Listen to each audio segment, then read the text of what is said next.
안녕하십니까.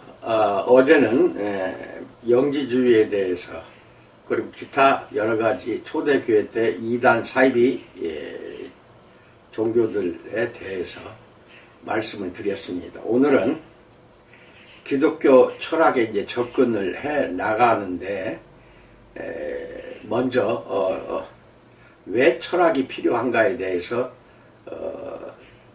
강의를 하고자 합니다. 첫째, 서론에 대해서 알아봅니다. 오늘날 철학은 많은 기독교 모임에서 악평을 받기 일쑤입니다. 심지어는 그냥 무시되기도 합니다. 철학 과목을 들어야 한다고 할 때 신학생들이 보였던 반응을 듣는 일이 지극히 일반적입니다. 다른 누구한테 말해도 똑같은 대답이 나옵니다. 교회 역사에서도 한때 철학에 대한 상당한 지식이 필수라 여기던 시대가 있었습니다. 그러나 지금은 분명히 그런 시대가 아닙니다. 성경 공부와 전도 방법론은 필수지만 교회에서 사명을 감당하기 위한 지극히 중요한 부분이라며 철학 강좌를 알린다면 아마도 많은 신학생들이 이상하게 여길 것입니다. 하지만 우리는 유용한 기독교 철학을 아는 일이 사명의 중요한 일부라고 믿습니다.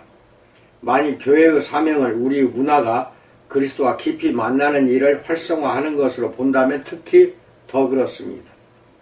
이런 관점에서 볼 때 철학은 창조세계의 구조나 질서를 파악하려는 시도이자 그 질서에 종속되는 것들을 체계적으로 기술하려고자 하는 시도입니다.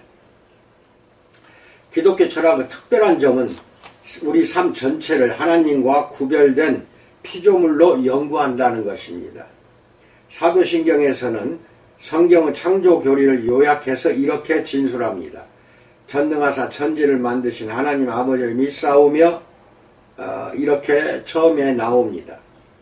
창세기 1장 1절로 2장 3절과 사도신경에서 가르쳐주는 것처럼 하나님은 창조하실 때 세상을 그냥 존재하게 하시지 않고 세상에 특별한 방식으로 질서를 부여하셨다는 것을 우리는 알아야 됩니다. 그리하여 하늘과 땅, 밤과 낮, 계절, 땅과 바다와 하늘, 식물과 동물과 새와 인간이 있게 되었습니다. 우리는 그저 이 질서 대부분을 당연한 것으로 받아들입니다. 인간이 직립보행한다는 사실을 정상이라고만 압니다.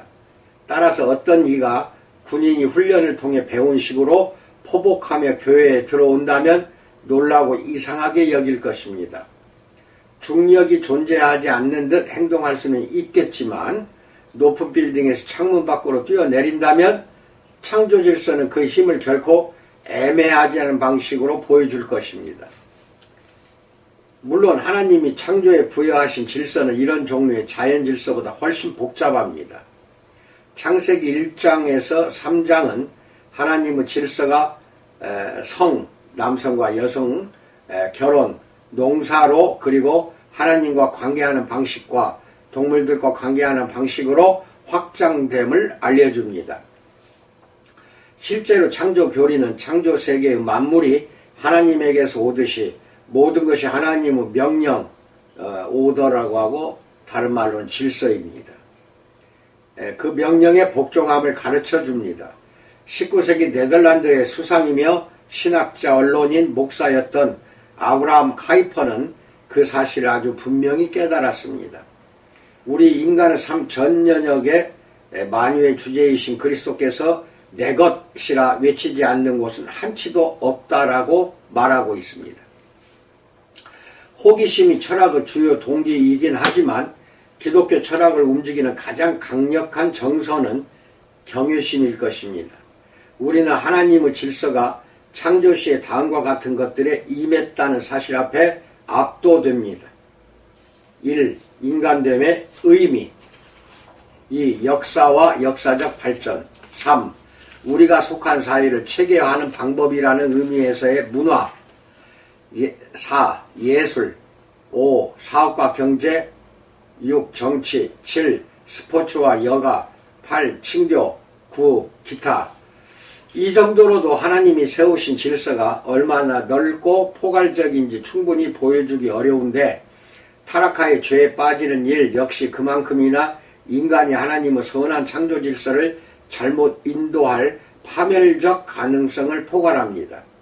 가정생활의 가능성은 창조 후 구조에 새겨진 엄청난 선물입니다. 하지만 우리는 창세기 4장을 읽으며 형제사랑이 에덴 동산 밖에서 친족 사례로 변질될 수 있음을 압니다. 하나님은 인간에게 도시를 건설할 수 있는 능력을 주셨습니다.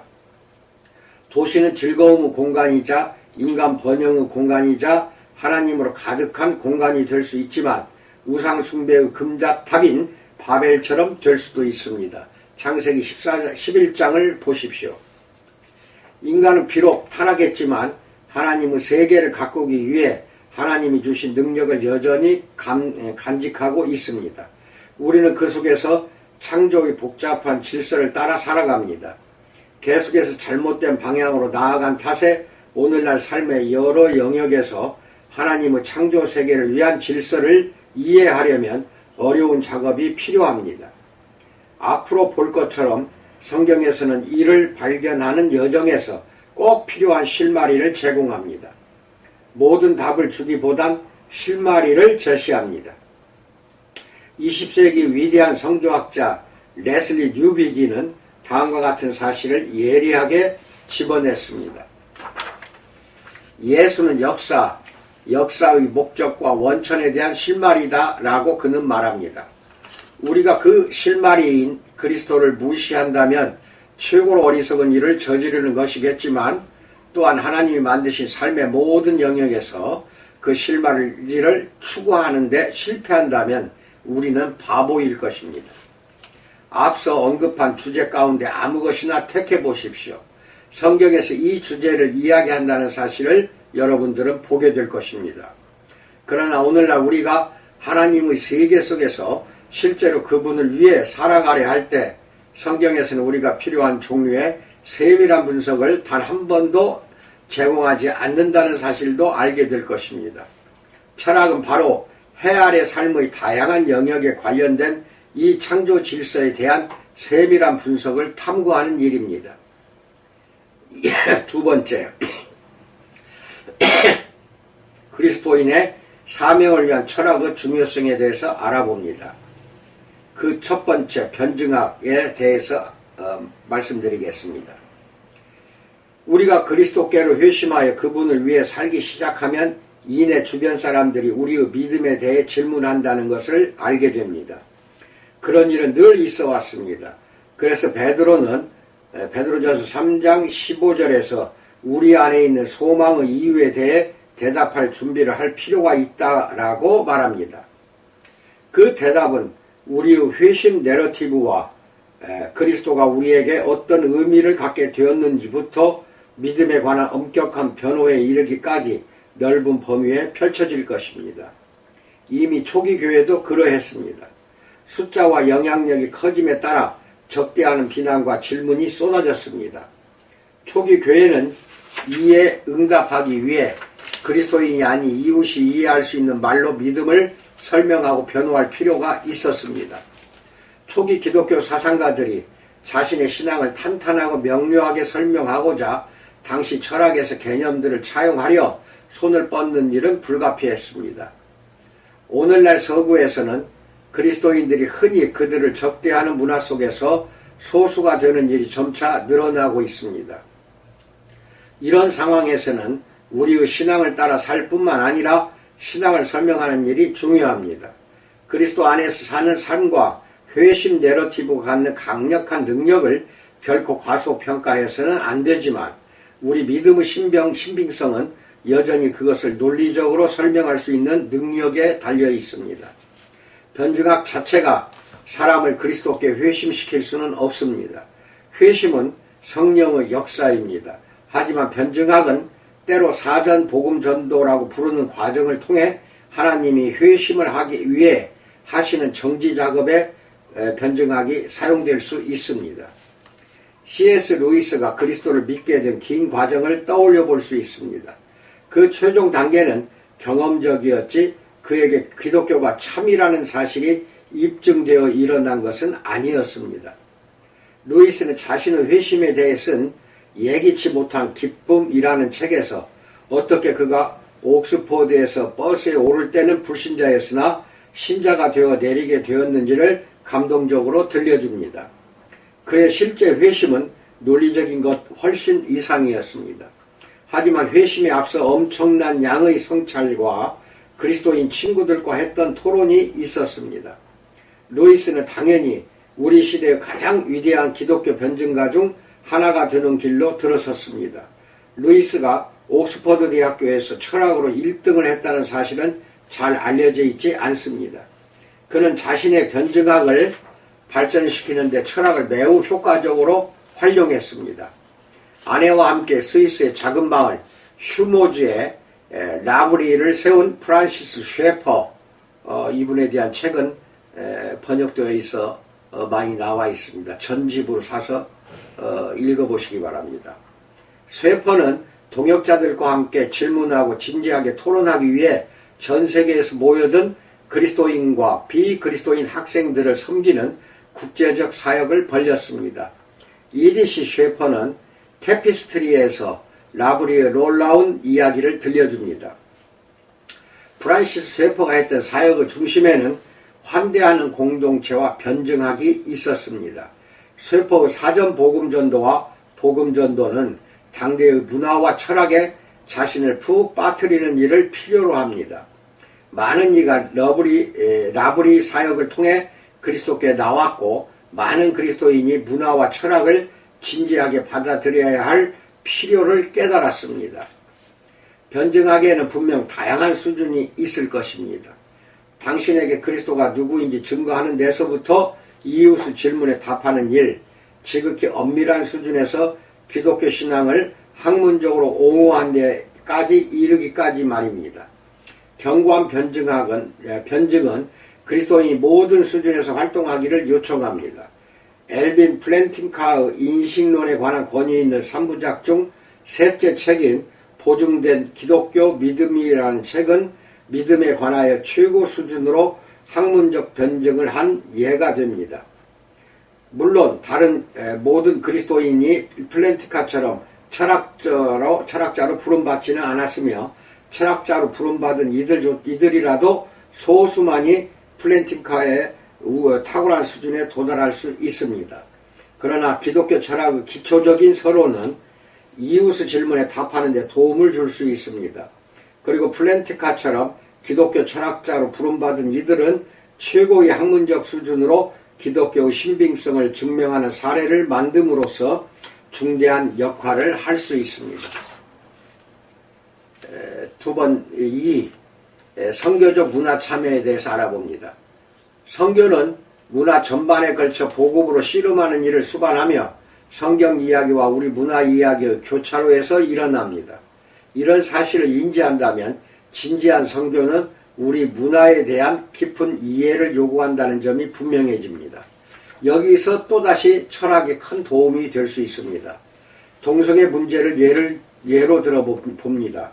우리는 분명 성경적으로 볼 때 동성애 행위는 비성경적이며 인간의 삶을 위한 하나님의 계획에 부합하지 않는다고 생각합니다.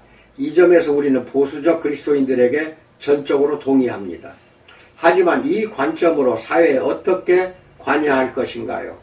동성애가 명백히 잘못된 것이라고 믿지만 그것이 우리가 사는 다원화된 사회에서 어떤 의미를 갖는가요? 그리스도인은 어떤 종류의 입법을 추진해야 하며 어떻게 남녀 사이의 결혼이 신성하다는 점을 보존하는 한편 동성애자의 공민권은 적극적으로 보호할 수 있을 것인가요? 이는 중요하면서도 복잡한 문제이며 많은 그리스도인이 이런 문제와 씨름하며 방향을 잃습니다. 이런 씨름은 동성애에 관한 성경적 관점을 이해하는 것보다 훨씬 더 많은 것, 즉 사회에 관한 철학, 정치의 역할에 대한 이해, 즉 정치에 관한 철학입니다. 다양한 면에서 정치적 올바름에 대한 정중하지만 확고한 저항을 요구합니다. 북미 성공회의 주류가 가는 방향을 부득이하게 직면하게 된 많은 정통적 성공의 교인은 도대체 어쩌다가 교회 지도자들이 복음에서 그토록 멀리 떨어진 지점에 이르렀는지 의아해 하고 있습니다. 좋은 질문입니다. 이에 답하기 위해서는 서구 문화에 어떤 일이 일어났는지를, 또한 지난 수세기 동안 서구 문화를 형성해 왔고 지금도 그 일을 하고 있는 철학을 알아야 합니다. 이를 통해서만 우리는 지금 문화가 어느 시점에 와 있는지와 동성애나 여타 문제를 통해 모습을 드러내는 세력을 이해할 수 있게 됩니다. 또한 그처럼 깊은 이해를 통해서만 우리는 영을 분별하고 또 그것과 성교적으로 실험할 수 있게 됩니다. 레슬리 뉴비기는 한 중요한 선교 대회에서 인도네시아 장군 곁에 앉았던 이야기를 한 적이 있습니다. 대화 도중 뉴비기는 장군이 낮은 목소리로 투덜거리는 말을 들었습니다. 당연히 가장 중요한 질문은 과연 서구가 회심할 수 있느냐는 것 아닌가? 이런 말입니다.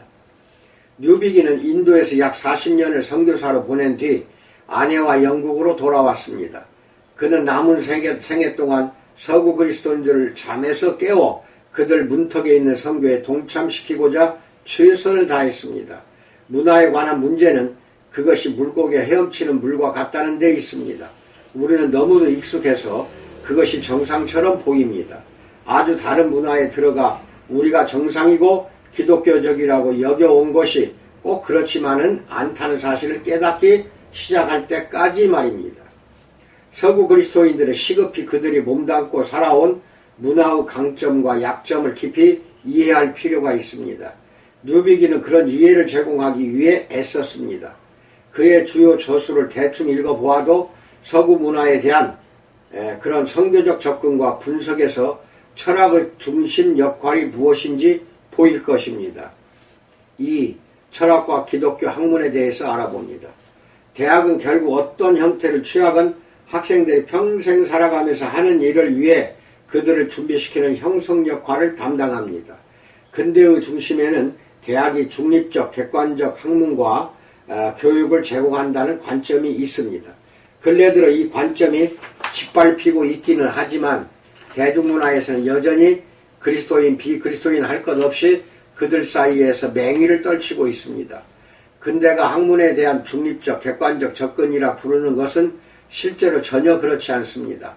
어떤 학과목이든 주제 속으로 깊이 들어가면 갈수록 우리가 되게 당연하다고 여기는 정말 근본적인 질문에 도달하게 됩니다. 그것이 철학입니다.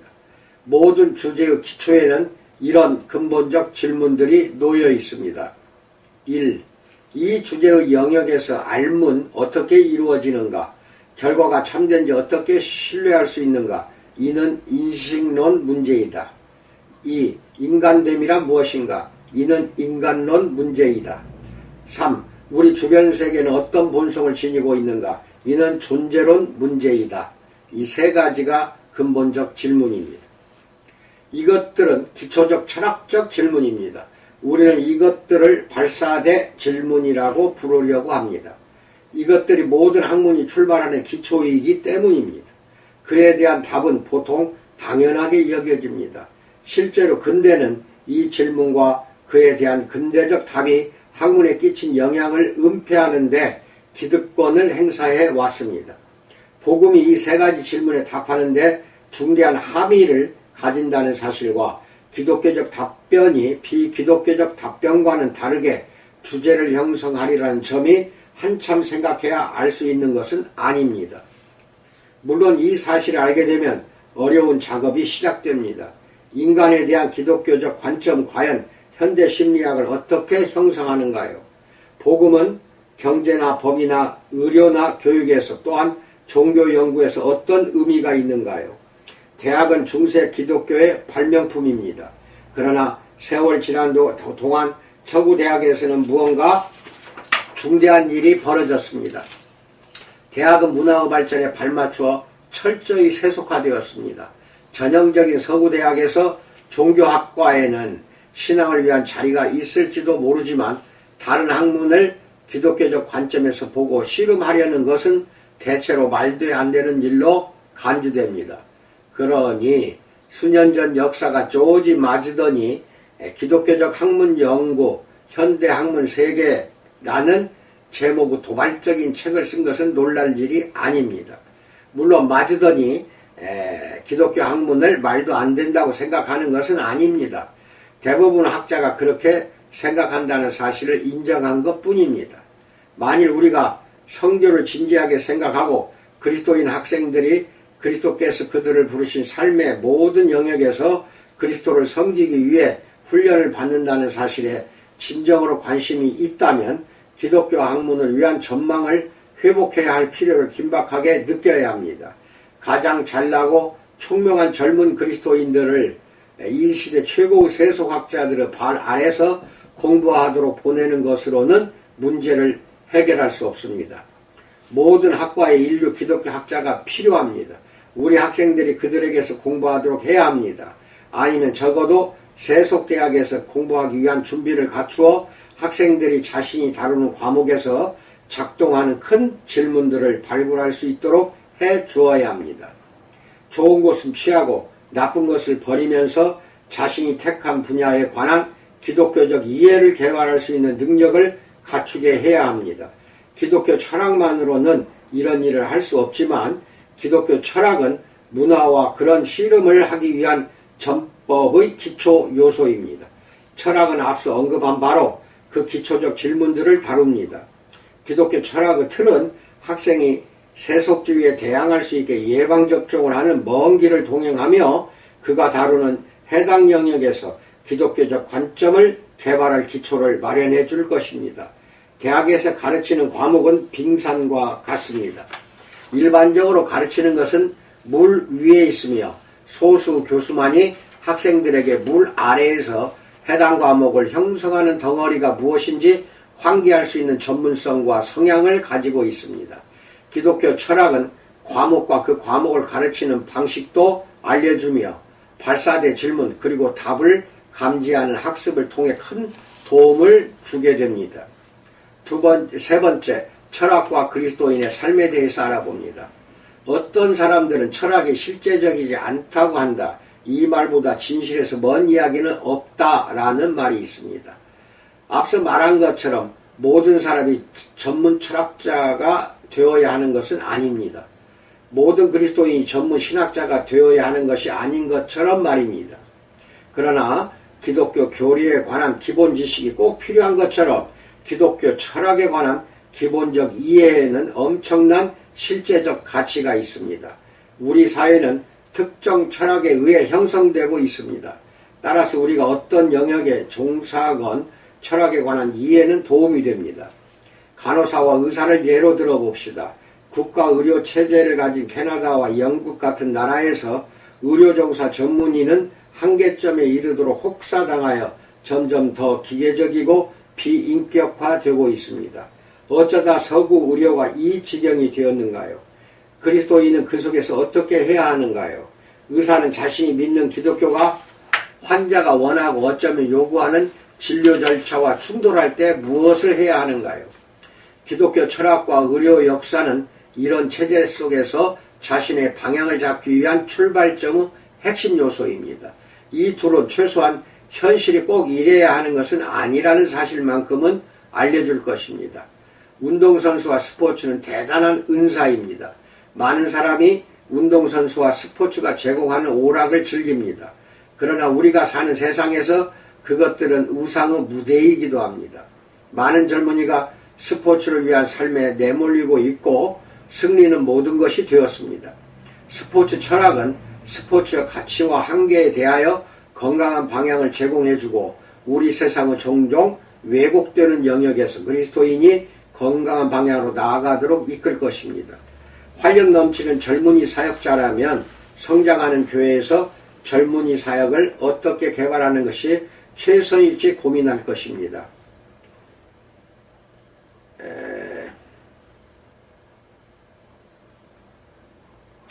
믿기 시작한 지 얼마 안 된 부부는 집 근처 공립학교에 다니는 그들의 자녀를 염려할 수 있습니다.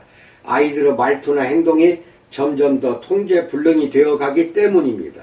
부모는 무엇을 해야 하는가요? 여기서도 교육 철학에 관한 기본 이해가 자녀의 삶을 형성하려 애쓰는 부모에게 큰 도움을 줄 수 있습니다. 철학 교수인 크레이그는 학생들로부터 왜 철학을 전공할지 고민해야 하느냐는 질문을 받곤 합니다.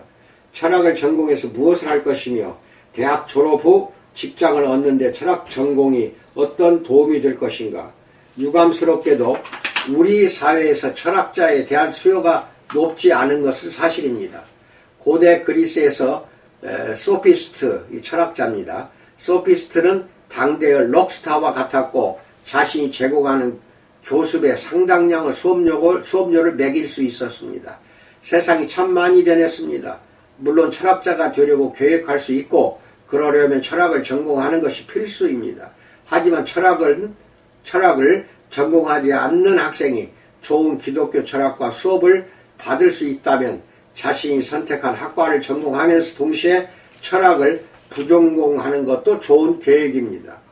짱 바니에는 지금은 전 세계로 퍼져나간 공동체인 라르시 공동체는 1964년에 바니에가 지적 장애인들과 함께 세운 공동체로서 장애인과 비장애인의 동등한 공동 생활을 지향한다 라는 것이 그 공동체인데, 이것을 설립해서 세계적으로 바니에는 유명해졌습니다.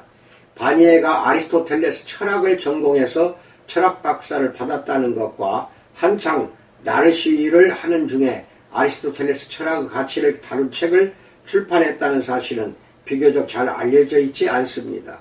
우리는 또한 기독교 철학의 기초를 갖추고 대학원에 진학한 학생이 그런 훈련을 받지 못한 학생보다 잘 적응하는 경향이 있다는 점도 발견했습니다. 이런 이야기를 계속할 수 있을 것입니다. 하나님이 창조주이시며 삶의 모든 것이 그분의 질서와 연관된 포괄적인 것이므로 실제 인간 삶의 영역에서 기독교 철학이 유용한 통찰을 제공하지 못할 곳은 없다는 것입니다. 네 번째, 전망에 대해서 알아봅니다. 우리의 이 이야기가 기독교 철학의 잠재력에 대해 흥분하게 만들었기를 바랍니다. 그래서 이후에